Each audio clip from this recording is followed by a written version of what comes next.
क्यों 2.5 करोड़ आधार कार्ड रद्द किए गए? इस जानकारी को अंत तक जरूर देखें क्योंकि ये आपके लिए बहुत जरूरी हो सकती है। UIDAI ने हाल ही में एक बहुत बड़ी कार्रवाई की है जिसमें 2.5 करोड़ से भी ज्यादा आधार कार्ड्स को रद्द कर दिया गया है। आखिर ऐसा क्यों हुआ और क्या आपका कार्ड भी इस लिस्ट में आ सकता है? चलिए सब कुछ समझते हैं।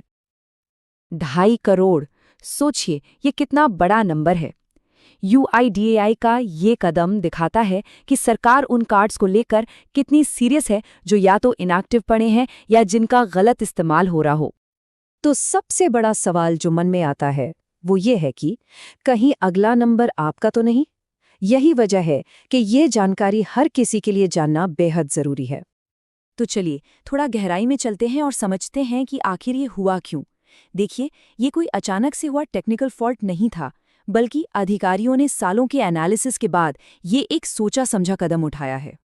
तो सवाल उठता है कि इतने सारे कार्ड्स आखिर रद्द किए क्यों गए? असल में इसके पीछे 2 बड़ी वजहें हैं। पहली तो है धोखाधड़ी को रोकना। होता क्या था कि जो लोग अब इस दुनिया में नहीं हैं, उनके आधार कार्ड का इस्तेमाल करके साइबर क्राइम और स्कैम्स किए जा रहे थे। और दूसरी वजह है सरकारी योजनाओं का गलत इस्तेमाल रोकना। मतलब कुछ लोग अपने मृत रिश्तेदारों के नाम पर भी सरकारी फायदे उठा रहे थे। तो अब उस मेन नियम पर आते हैं जिसके आधार पर ये सारे कार्ड्स रद्द हुए हैं, और वो है निष्क्रियता का नियम। अच्छा, तो UIDAI की नज़र में निष्क्रिय या इनएक्टिव का मतलब क्या है? देखिए, नियम बड़ा सीधा है। अगर आपका आधार कार्ड पिछले 5 सालों में किसी भी काम के लिए या किसी भी अपडेट के लिए इस्तेमाल नहीं हुआ है, तो उसे इनएक्टिव माना जा सकता है। तो UIDAI के सिस्टम को कैसे पता चलता है कि कोई कार्ड एक्टिव है या नहीं? वो कुछ खास तरह के एक्टिविटीज को ट्रैक करते हैं। जैसे क्या कोई नया बैंक अकाउंट खोला गया, कोई फाइनेंशियल लेन देन हुआ या KYC अपडेट करवाया गया। यहाँ तक कि अगर आपने अपना पता या मोबाइल नंबर भी बदला है तो वो भी काउंट होता है।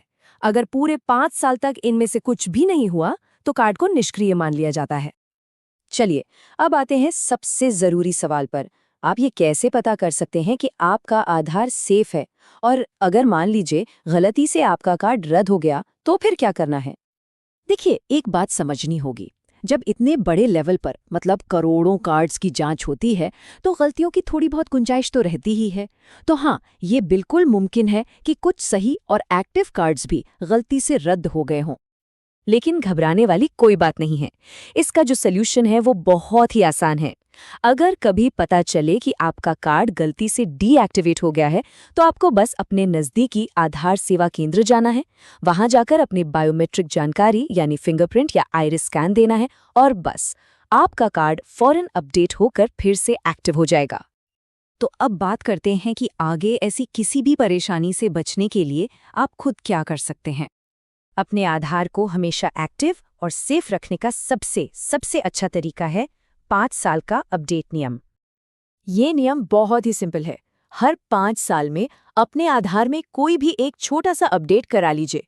ये कुछ भी हो सकता है, जैसे अपना फोटो बदलवा लिया या नया मोबाइल नंबर अपडेट करा दिया या पता बदलवा लिया।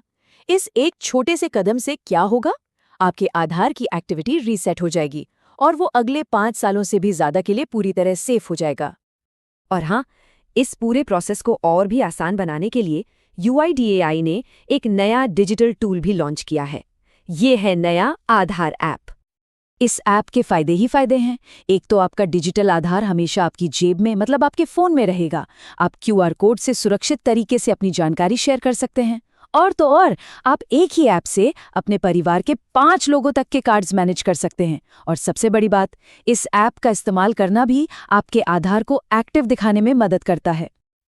तो आखिर में बस एक सवाल है, क्या आपकी डिजिटल पहचान भी उतनी ही एक्टिव है जितने आप खुद हैं? ऐसी ही और ज़रूरी जानकारी के लिए ऑल कैन स्टडी को सब्सक्राइब कीजिए। धन्यवाद। चलिए अगले वीडियो पर मिलते हैं।